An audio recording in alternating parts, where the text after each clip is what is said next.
bersamaku, kau bersamaku, Kau bersama di dalamku, di dalamku. jadi bukti kebesaranmu, jadi bukti kebesaranmu. Kita berdoa.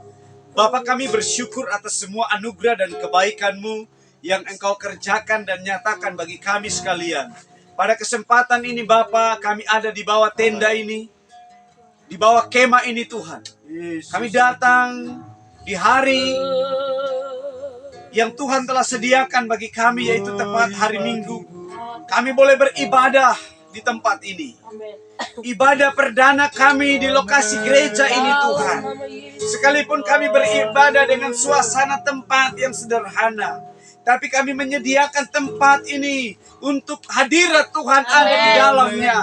Kami merasakan kasih Allah. Dan saat ini ya Tuhan, seberapa kami yang terhimpun di tempat ini.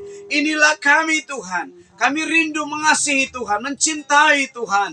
Dan kami mau tetap bertahan dalam segala sesuatu yang terjadi dalam hidup kami. Saat ini Tuhan, umat-umat-Mu telah sedia untuk mendengarkan firman-Mu. Dan Roh Kudus-Mu menghantarkan pemberitaan firman-Mu ini. Agar setiap orang yang mendengar diberkati. Setiap orang yang mendengar dikuatkan oleh firman Tuhan.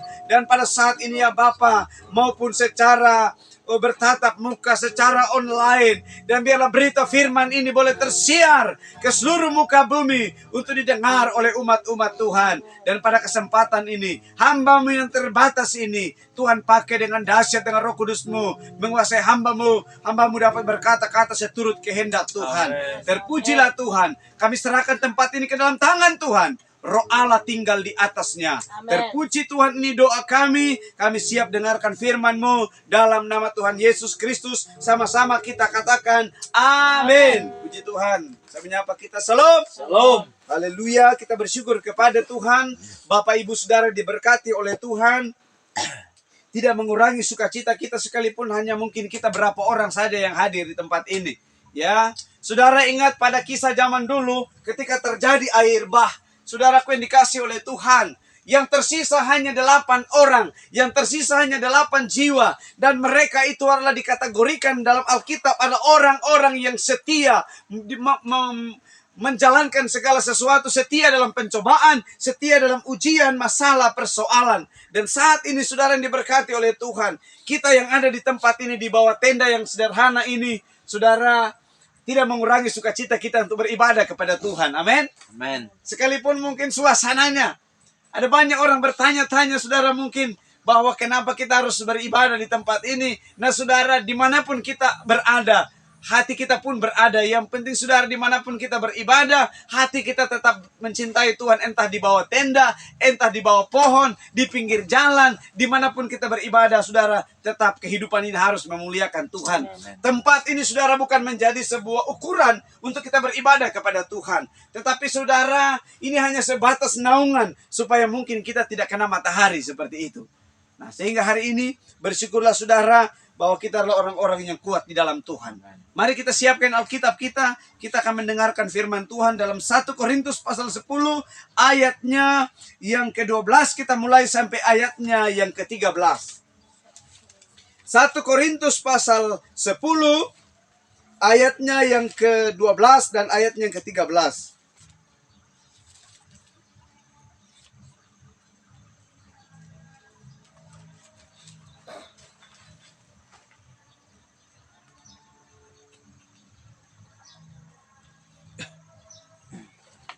Sudah temukan, katakan amin. Kita baca sama-sama ayat ini dalam hitungan ketiga. 1, 2, 3. Sebab itu siapa yang menyangka bahwa ia teguh berdiri, hati-hatilah supaya ia jangan jatuh.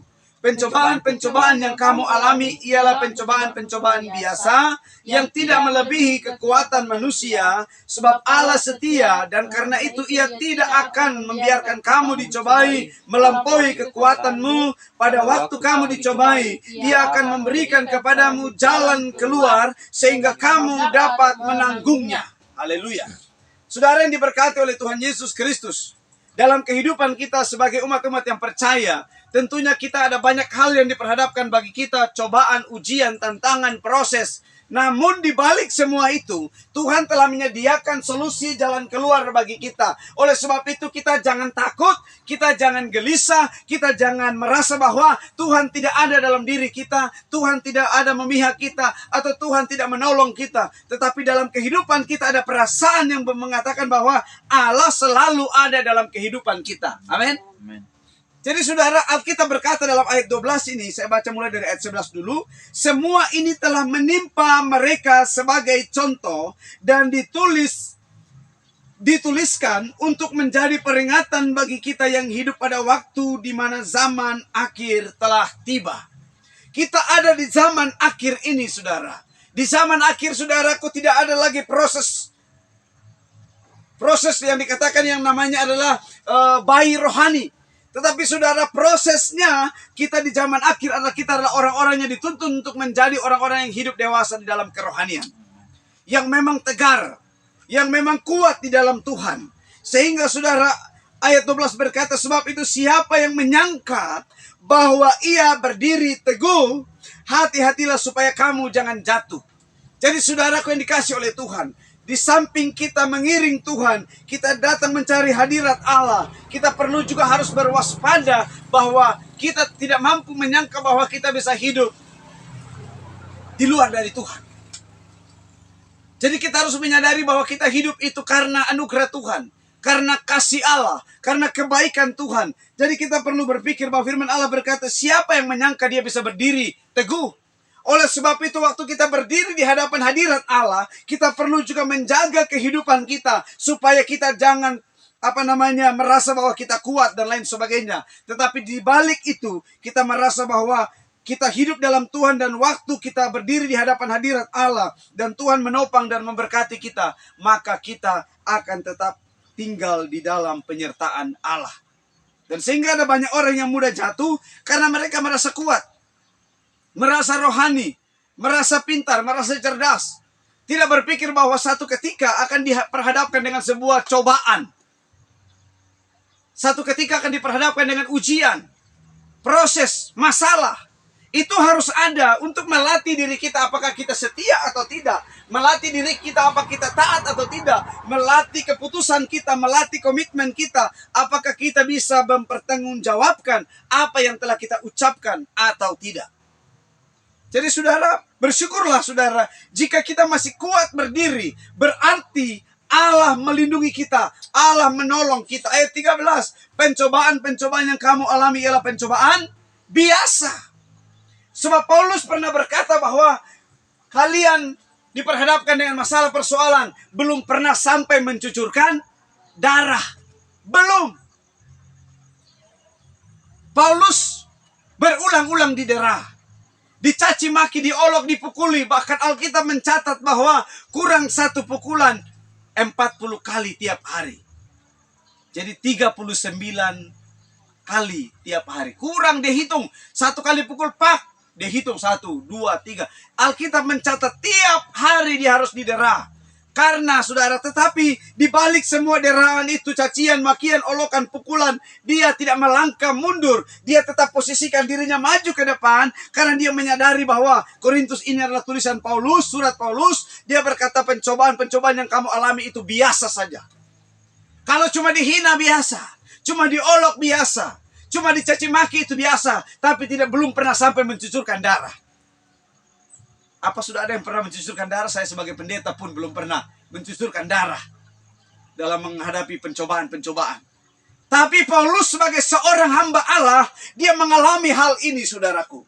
Sehingga dia berkata kepada jemaat di Korintus supaya memperhatikan bahwa pencobaan yang dialami itu pencobaan biasa yang tidak melebihi kekuatan manusia, titik. Paulus ada di situasi-situasi itu, Bapak Ibu. Paulus tidak merasa bahwa dia terlepas atau hidup nyaman ketika hidup dengan Tuhan. Bukan berarti hari ini kita percaya kepada Tuhan kita akan mengalami sebuah ketenteraman. Ada proses, kita perlu ingat. Ada proses. Tidak enak-enak kita jalani kehidupan, saudara. Ada proses. Sama dengan kita dirikan tenda ini kemarin, prosesnya luar biasa. Ya. cari bambu, cari gamal, cari tali, ikat kiri kanan. Ternyata pagi-pagi ambruk karena ditimpa oleh hujan deras. Ditimpa oleh hujan deras. Tetapi saudara yang diberkati oleh Tuhan, ada begitu banyak proses yang terjadi dalam diri kita.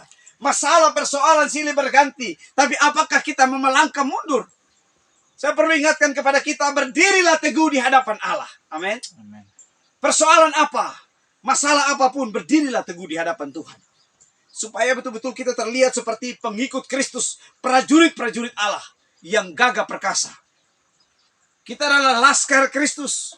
Bukan hanya dengar firman Tuhan hari ini kita dengar, kita tersenyum, kita merasa enak, merasa sukacita. Tapi besok ketika diperhadapkan persoalan kita kehilangan sukacita, damai sejahtera, dan lain sebagainya.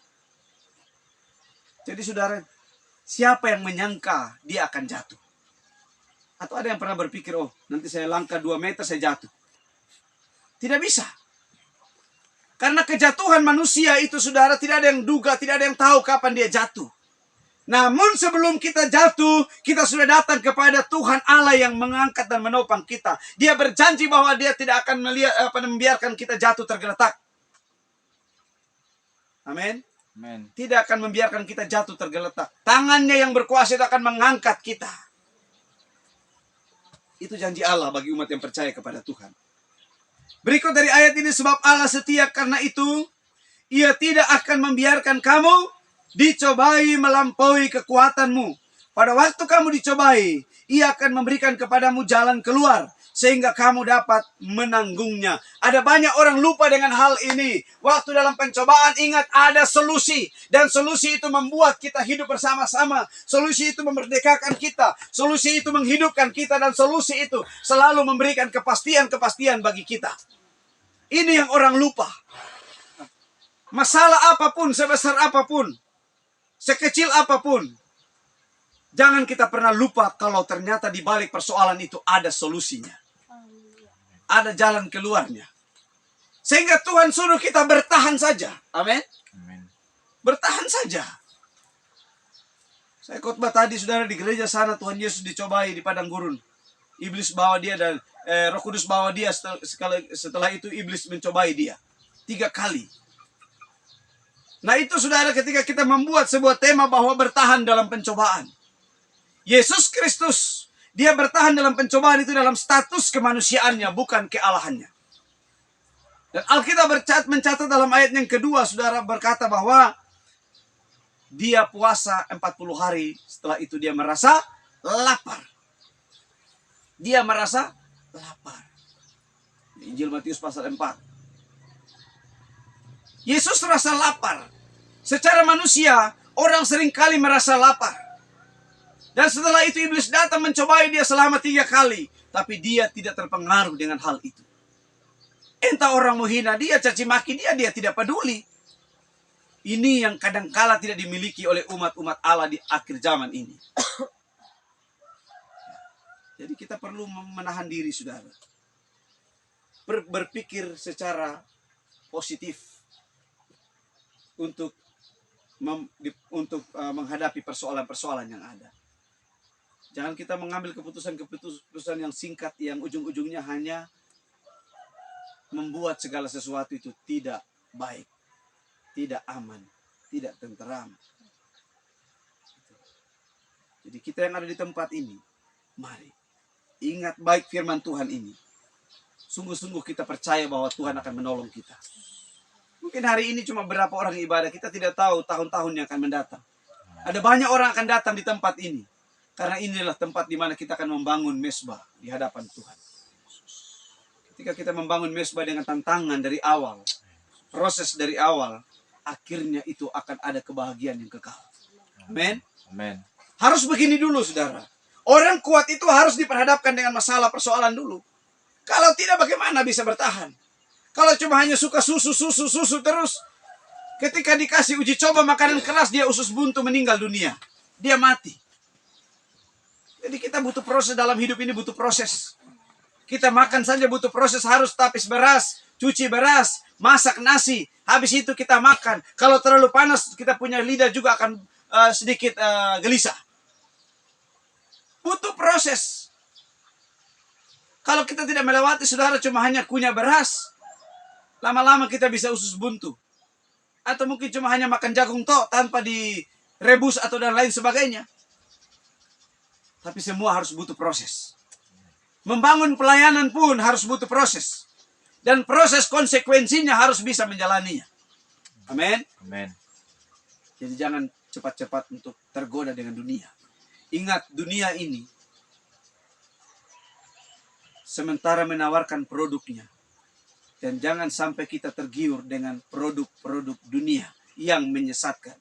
Dunia mengiring orang-orang, umat-umat Allah yang hidupnya suam-suam kuku antara mau dengan tidak mau, digiring untuk masuk ke dalam neraka. Jadi jangan sampai di era akhir zaman ini kita digiring oleh roh-roh dunia dan kita dibawa untuk tenggelam di dalam kenikmatan dunia. Sehingga dunia itu mendominasi kita dan kita boleh hilang dari hadirat Allah. Kita perlu jaga hadirat Allah itu. Untuk menjaga hadirat Allah, ada sebuah keintiman kita dengan Allah. Supaya ketika masalah datang, kita bisa kuat. Amin. Amin. Ada firman yang menolong kita. Nah, kami hamba Tuhan ini, saudaraku, ada banyak hal yang terjadi dalam diri kami sebagai hamba Tuhan. Banyak proses, banyak masalah. Tetapi apakah kami harus katakan bahwa kami berhenti dalam pelayanan? Atau kami mau pindah dari daerah ini, cari tempat yang aman? Dimanapun ada pujian berkata bahwa kalau ku cari damai, hanya ku dapat dalam Yesus. Kalau ku cari ketenangan, hanya ku temui di dalam Yesus. Jadi tidak ada keamanan di luar Yesus. Keamanan hanya di dalam Yesus. Ketenteraman hanya dalam Yesus. Damai sejahtera hanya dalam Yesus. Jadi ketika ada hal-hal yang terjadi yang menggores hati kita, kita datanglah kepada Sang Pemilik damai sejahtera itu, yaitu Yesus Kristus. Supaya dia menolong kita. Amin. Dia membantu kita keluar dari persoalan ini. Karena firman Allah berkata bahwa pada waktu kamu dicobai, Ia akan memberikan kepadamu jalan keluar sehingga kamu dapat menanggungnya.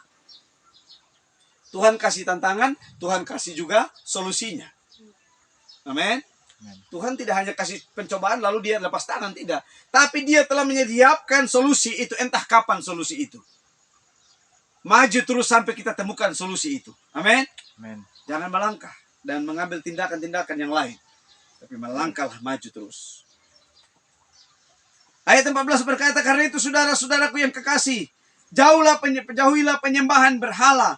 Aku berbicara kepadamu sebagai orang-orang yang bijaksana. Pertimbangkanlah sendiri apa yang aku katakan. Bukankah cawan pengucapan syukur yang atasnya kita ucapkan syukur adalah persekutuan dengan darah Kristus? Bukankah roti yang kita pecah-pecahkan adalah persekutuan dengan tubuh Kristus? Karena roti adalah satu, maka kita sekalipun banyak adalah satu tubuh. Karena kita semua mendapat bagian dalam roti yang satu itu. Perhatikanlah, bangsa Israel menurut daging, bukanlah mereka yang makan apa yang dipersembahkan mendapat bagian dalam pelayanan mezbah. Apa yang kumaksudkan dengan perkataan itu, bahwa persembahan berhala adalah sesuatu, atau bahwa berhala adalah sesuatu? Bukan. Apa yang kumaksudkan ialah bahwa persembahan mereka adalah persembahan kepada roh-roh jahat, bukan kepada Allah. Dan aku tidak mau bahwa kamu bersekutu dengan roh-roh jahat. Kamu tidak dapat meminum dari cawan Tuhan dan juga dari cawan roh-roh jahat. Kamu tidak dapat mendapat bagian dalam perjamuan Tuhan dan juga dalam perjamuan roh-roh jahat. Jadi saudara, berkaitan dengan tantangan proses dalam diri kita. Jangan sampai ada banyak orang ketika lemah dalam pencobaan. Mereka tidak mampu menjalankan segala sesuatu. Akhirnya mengalihkan kepercayaan kepada kepercayaan yang lain. Bukan lagi kepada Tuhan Allah. Bukan lagi kepada Yesus. Tetapi kepada dunia. Lebih condong kepada dunia. Sehingga mengambil pemikiran-pemikiran. Pengertian-pengertian. Yang berbeda dengan maksud dan tujuan Allah. Dan Tuhan mau supaya kita tetap hidup bersama-sama. Amin. Amin. Itu kemauan Allah. kemauan Allah. Jadi ketika waktu kita dalam pencobaan, ada banyak orang ketika diperhadapkan dengan masalah, dia mulai frustasi. Ketika frustasi itu melanda dirinya, dia mulai tinggalkan Tuhan.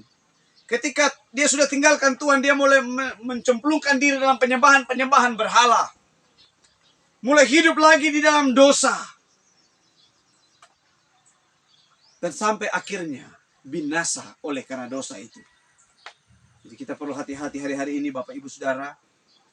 Tantangan semakin berat. Dunia semakin kacau. Dan Alkitab berkata bahwa dunia yang dipersiapkan untuk dibinasakan. Jadi jika engkau yang masih setia kepada Allah, pertahankanlah kesetiaanmu di hadapan Tuhan. Pertahankanlah kesetiaanmu di hadapan Tuhan. Kita buka dalam Galatia pasalnya yang kelima.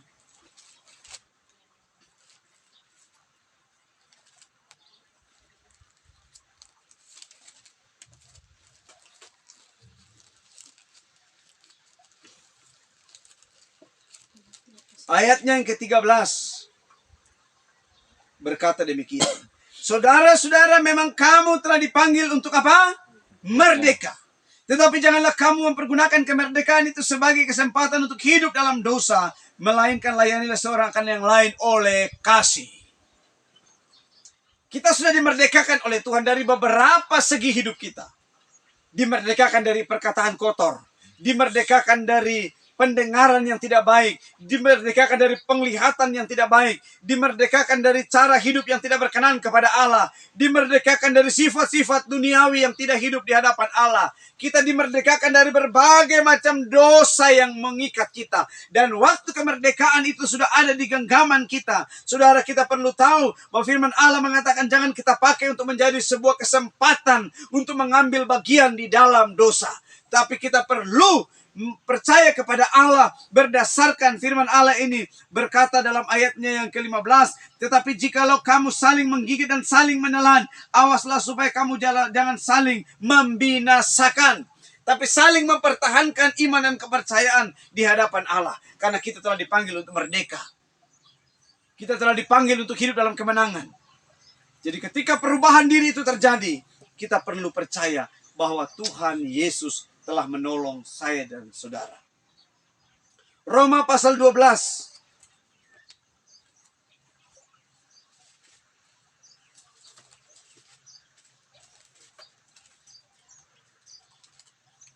Ayatnya yang kedua berkata demikian, janganlah kamu menjadi serupa dengan dunia ini, tetapi berubahlah oleh pembaruan budimu, sehingga kamu dapat membedakan mana kehendak Allah, apa yang baik dan yang berkenan kepada Allah, dan yang sempurna. Jadi jangan kita sama seperti dunia. Orang-orang yang sama dengan dunia, pikirannya, perbuatannya, karakternya, selalu mengambil keputusan sendiri. Sehingga tidak tahu membedakan mana kehendak Allah dan mana yang bukan.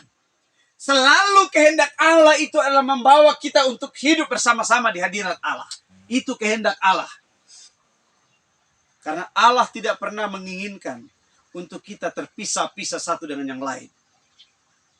Sebuah hubungan yang baik di hadapan Allah harus tetap tercermin.